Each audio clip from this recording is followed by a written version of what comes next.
नमस्कार, 99 न्यूज़ में आपका स्वागत है। मैं हूं आपका साथ शंकर कुमार। निरसा में अवैध उत्खनन के दौरान 2 दिन पहले हुई मौतों का जायजा लेने नेता प्रतिपक्ष बाबूलाल मरांडी आज निरसा पहुंचे, जहां उन्होंने घटनास्थल का दौरा कर पूरे मामले की जानकारी लिया। बाबूलाल मरांडी ने मृतक के परिजनों से भी मिलकर ढांढस बंधाया। मीडिया से बातचीत में बाबूलाल मरांडी ने राज्य सरकार पर जमकर प्रहार करते हुए कहा कि जिला प्रशासन और ईसीएल प्रबंधन मिलकर क्षेत्र में कोयला चोरी करवा रही है। उन्होंने सभी की मौत के लिए सरकार को जिम्मेदार ठहराया। उन्होंने कहा कि संगठित तरीके से कोयला तस्कर, पुलिस और प्रशासन, ईसीएल प्रबंधन मिलकर कोयले की चोरी करवा रहे हैं। बिना किसी साथ का कोयला चोरी हो ही नहीं सकता। उन्होंने कहा कि सरकार को चाहिए कि कोयला चोरी पर रोक लगाई। सारा मलाई कोयला तस्कर, पुलिस प्रशासन और ईसीएल प्रबंधन खा रहे हैं और बेचारे गरीब मजदूर पेट की भूख को मिटाने के लिए खुद की जान को जोखिम में डालकर काल के गाल में समा रहे हैं। उन्होंने इस मुद्दा को प्रमुखता से विधानसभा में उठाने की बात कही। मौके पर उनके साथ धनबाद विधायक राज सिन्हा, निरसा विधायक अपर्णा सेन गुप्ता समेत कई लोग उपस्थित रहे।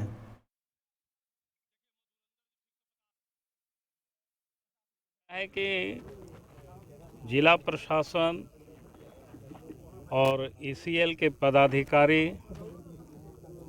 और कोयला के जो तस्करी जो करता है, माफिया जिसको कहते हैं, ये सब लोग मिल करके ये सब काम करते, अंजाम देते हैं। और जैसे लोग बताया कि गायता वाला से 50 रुपया, यहाँ जो ईसीएल के सुरक्षा पदाधिकारी होते हैं, सीआरपीएफ होते हैं, वो लोग लेते हैं। जो चूनता है, गायता वाला काटता है और उससे फिर काट करके जो कोयला छोड़ देता है, उसको जो चूनता है उससे 35 रुपया उससे लिया जाता है। और फिर प्रत्येक बोरा यहाँ जो भरा जाता है, भरा करके फिर ऊपर तक जहाँ ट्रैक्टर रहता है, यानी यहीं रहता होगा कहीं, वहाँ तक लोग पहुँचाते। उससे भी प्रत्येक ट्रैक्टर क्या बोलते हैं, प्रति बोरा 80 रुपया लिया जाता है। तो ये जो कहानी सुन करके तो ऐसा लगा कि पूरी संगठित गिरोह जिसको कहते हैं, ये काम कर रही है। और उसमें गरीब बेचारा जो मजबूर होता है, लाचार होता है, अपनी पेट की भूख को मिटाने के लिए जोखिम भरा जो काम करते हैं और बीच बीच में इस प्रकार की जो घटनाएं घटती है, तो सरकार का काम है इसको अविलंब रोकना चाहिए, इस प्रकार की इलीगल काम को। तो एफआईआर तो ईसीएल के पहले उन सारे कर्मचारियों के ऊपर होनी चाहिए, पदाधिकारी के ऊपर, जो सुरक्षा कर्मी है उनके ऊपर जब एफआईआर होगा तब वो सारे लोग बता देंगे कि किन किन लोगों का हाथ है इसमें, जो यहाँ से वहाँ तक जो कोयला को लोग चोरी करते हैं। झारखंड में होने वाले पंचायत चुनाव में कांग्रेस मजबूती के साथ चुनाव लड़ेगी। यह बातें बोकारो जिला के नवनियुक्त 20 सूत्रीय उपाध्यक्ष देवाशीष मंडल ने झरिया के शालीमार में कही। दरअसल बोकारो जिला 20 सूत्रीय उपाध्यक्ष बनाए जाने के बाद वह पहली बार झरिया पहुंचे थे, जहां कांग्रेस कार्यकर्ताओं ने उनका जोरदार स्वागत किया।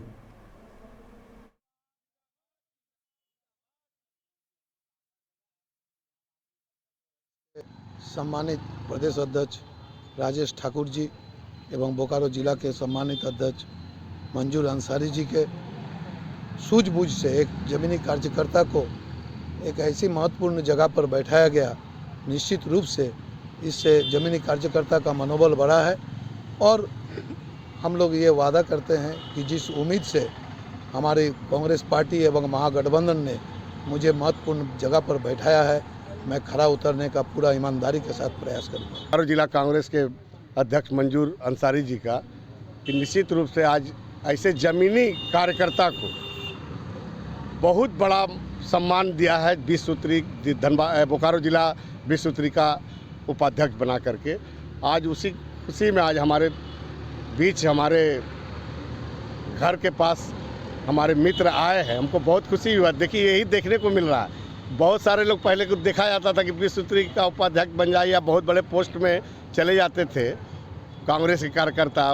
वैसे लोग जो परिक्रमा करके बनते थे तो उसके लिए हम लोग को अपॉइंटमेंट लेना पड़ता था, मिलने के लिए समय लेना पड़ता था। मगर आज हमारे मित्र, आज इतना वर्करों में इतना खुशी है कि हमारे मित्र बोकारो से चल करके इस झरिया के शालीमार एक छोटा सा कस्बा में आकर के हम लोग से मिलने के लिए आया।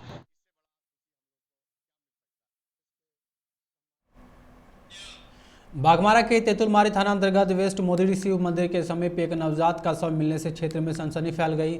शव जोरिया के बहते पानी से बरामद किया गया। यह खबर क्षेत्र में फैलते ही लोगों की भीड़ घटनास्थल पर पहुंची, जिसके बाद तेतुलमारी थाना को इसकी सूचना दी गई। पुलिस मौके पर पहुंचकर घटना की तफ्तीश में जुट गई। शव को पानी से निकालने पर पता चला कि यह शव बच्ची की है, जिसके बाद इलाके में तरह तरह की चर्चाएं होने लगी है। फिलहाल पुलिस शव को जब्त कर पोस्टमार्टम के लिए भेज मामले की जाँच में जुट गई है।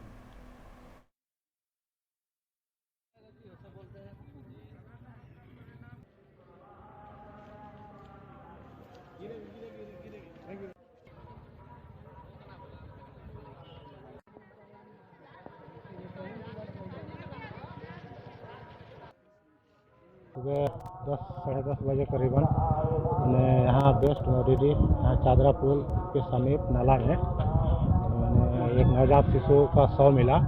जिसमें हम लोगों को फ़ोन के माध्यम से बताया गया कि सर यहाँ पर शव मिला है। तो वहाँ पर हम लोग आए। वहाँ से हम लोग को वार्य पदाधिकारी का आदेशानुसार वहाँ ग्रामीण एसपी डीएसपी के आदेशानुसार हम लोग को लाश को उसको नवजात शिशु का शव को उठाकर उसको अब हम लोग ले जाएंगे धनबाद। वहाँ पर अंत निरीक्षण के लिए वहाँ पर रखा जाएगा 22-23 घंटा। उसके बाद में उसका परीक्षण किया जाएगा। सुबह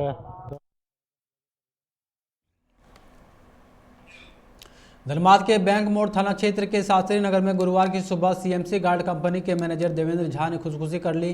पंखे के हुक से उनका शव लटका हुआ मिला। देवेंद्र का 2 दिन पहले ही धनबाद से पटना तबादला हुआ था। सूचना मिलने पर बैंक मोड़ पुलिस मौके पर पहुंची और लाश को कब्जे में लेकर देवेंद्र कंपनी के ही एक गार्ड के आवास में रुके थे।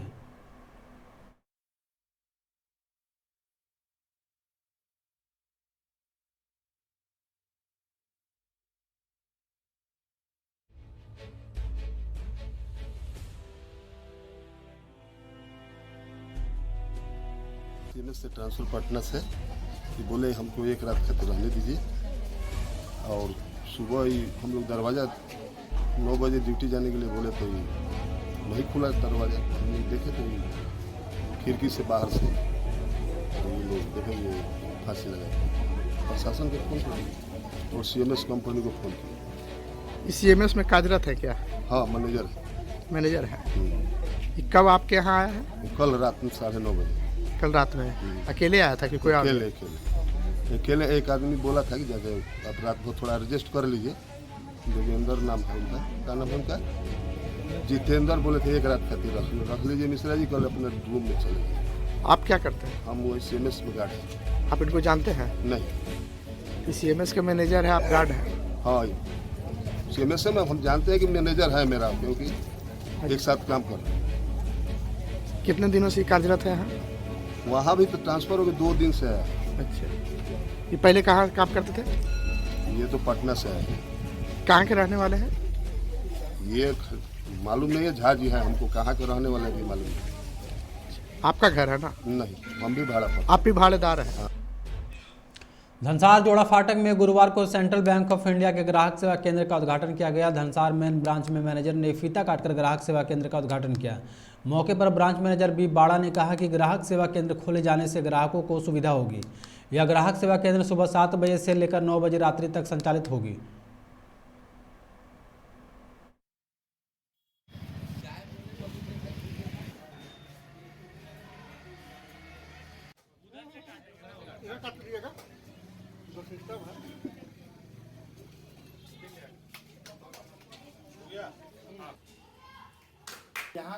यहाँ के समस्त बासिंदे लोगों को बैंकिंग सेवा उपलब्ध कराई जाएगी। हम लोग का जो मुख्य ब्रांच है उसमें हम लोग जो सेवा दे नहीं पाते हैं, जो वंचित रह जाते हैं, वो लोग को यहाँ पर सुविधा मिल सकती है। वो जमा निकासी थोड़े बहुत जिनके पैसे हैं, मोटे पैसे तो नहीं निकल पाएंगे, लेकिन वो छोटे ग्राहकों को ज़्यादा सुविधा मिलेगी।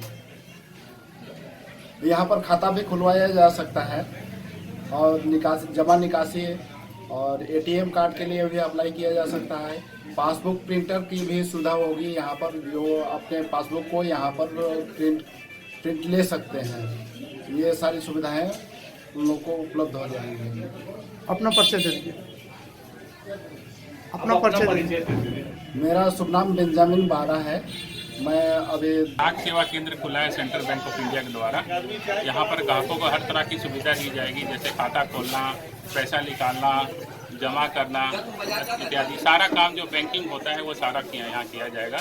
इसलिए किया गया है कि यहाँ कुछ जो गरीब तक के आदमी हैं जो बैंक नहीं जा पाते हैं, सर ड्यूटी करते हैं, सर्विस करते हैं, पर लेकिन टाइम से नहीं हो पाता है, इसमें क्या है टाइम एक्स्ट्रा दिया गया है, 7 बजे तक ये 8 बजे तक ये चलेगा।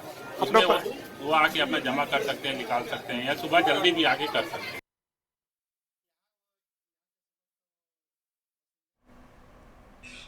निरसा खदान हादसे के बाद अवैध खनन के खिलाफ बीसीसीएल प्रबंधक रेस हो गई है। दोबारा से कोई बड़ा हादसा न हो, इसके लिए बागमारा के बीसीसीएल एरिया 4 के बंद रामकनाली कोलियरी खदान की भी आज भराई की गई। प्रबंधन को लगातार यहां से अवैध कोयला खनन की सूचना मिल रही थी। बीसीसीएल के अधिकारियों के निर्देश पर रामकनाली कोलियरी के कतरी नदी के किनारे चल रहे अवैध खनन स्थल की भी आज से भराई शुरू हो गई है। रामकनाली कोलियरी के एसीएम हरेराम चौधरी ने बताया कि अवैध खदान मिलने की सूचना के बाद कार्रवाई की गई है।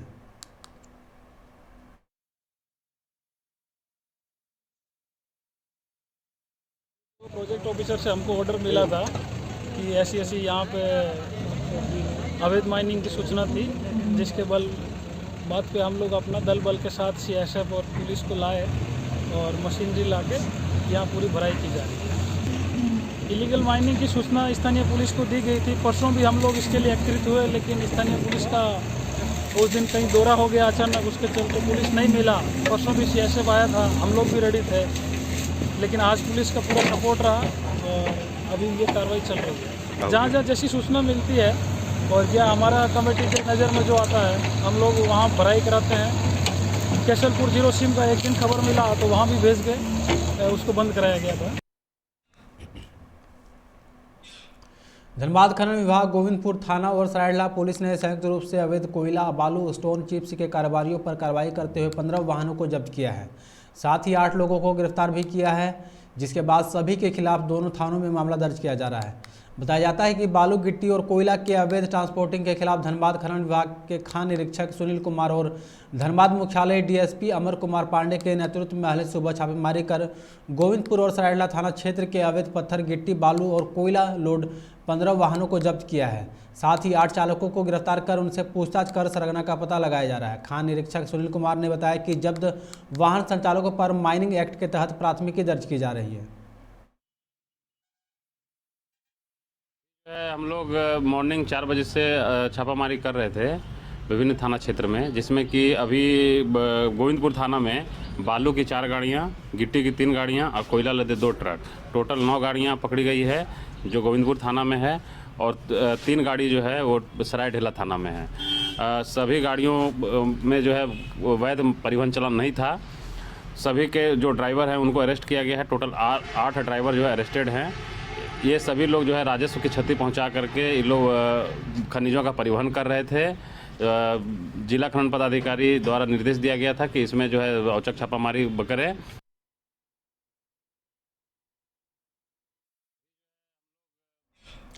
निरसा पुलिस ने बुधवार की रात गुप्त सूचना के आधार पर थाना क्षेत्र में स्थित बबलू सिंह के भट्टा में छापेमारी कर 41 टन अवैध कोयला जब्त किया है। इस दौरान कोयला के अवैध कारोबार में संलिप्त मक्खू सिंह, बबलू सिंह और मजनू बावरी के खिलाफ निरसा थाने में मामला दर्ज किया गया है। थाना प्रभारी दिलीप यादव ने बताया कि पिछले दिनों हुई खान दुर्घटना में मौत के बाद जाँच कर रही पुलिस को जानकारी मिली कि उक्त सभी 2 लोगों द्वारा अवैध उत्खनन कराया जा रहा था और कोयले को भट्टा में जमा कर ट्रक के माध्यम से बंगाल और बिहार भेजा जाता था। इसी सूचना के आधार पर एसडीपीओ पीताम्बर सिंह खरवार के नेतृत्व में टीम गठित कर छापेमारी की गई, जिसके बाद उक्त भट्टा से 41 टन अवैध कोयला जब्त किया गया है। जल्द ही सभी आरोपी को गिरफ्तार कर जेल भेजने का काम किया जाएगा।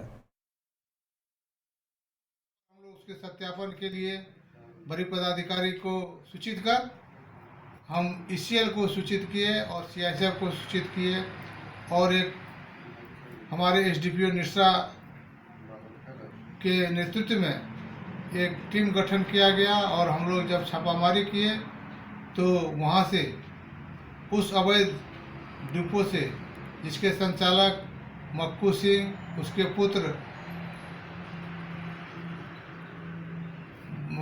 पुत्र और एक मजनू बौरी नामक व्यक्ति, वो खास निरसा के थे, उन्हीं के द्वारा किया जा रहा था, तो वहाँ पर हम लोगों को 41 टन कोयला बरामद हुआ। एक तौलने वाला कांटा भी बरामद हुआ एवं एक सीढ़ी लोहे का जो कि ट्रक में लोड करने के काम में आता वो बरामद हुआ। हिमालय में पश्चिमी विक्षोभ सक्रिय हो गया है। इसके प्रभाव से राजस्थान और उसके आसपास साइक्लोनिक सर्कुलेशन बन चुका है। राजस्थान में बने साइक्लोनिक सर्कुलेशन से बंगाल की खाड़ी और अरब सागर से बादल मिलने जा रहे हैं। यही बादल धनबाद समेत राज्य के ज़्यादातर हिस्सों में बारिश कराएंगे। मौसम विभाग में 4 फरवरी को भारी बारिश की चेतावनी जारी की गई है। 5 फरवरी को भी बारिश होगी। 6 फरवरी से बारिश थम जाएगी, पर 1-2 दिनों तक दिन में घने कोहरे का असर रहेगा। 6 फरवरी से एक बार फिर पश्चिमी विक्षोभ सक्रिय होने वाला है। 8 फरवरी या उससे आसपास इसका भी असर धनबाद समेत राज्य के ज़्यादातर हिस्से में दिखेगा। मौसम विभाग की ओर से बताया गया है कि 3 फरवरी की रात राज्य के कई स्थानों पर बादल छाए रहेंगे। कुछ जगह पर बारिश भी हो सकती है। 4 फरवरी को पूरे राज्य में मध्यम दर्जे की बारिश होगी। इस दौरान तेज बादल गरजने और ओला बरसने की भी संभावना है। 5 फरवरी को राज्य के उत्तर पूर्वी हिस्से में कहीं कहीं बारिश का अनुमान है। इनमें धनबाद के साथ साथ जामताड़ा, देवघर और संताल के सभी जिले शामिल हैं।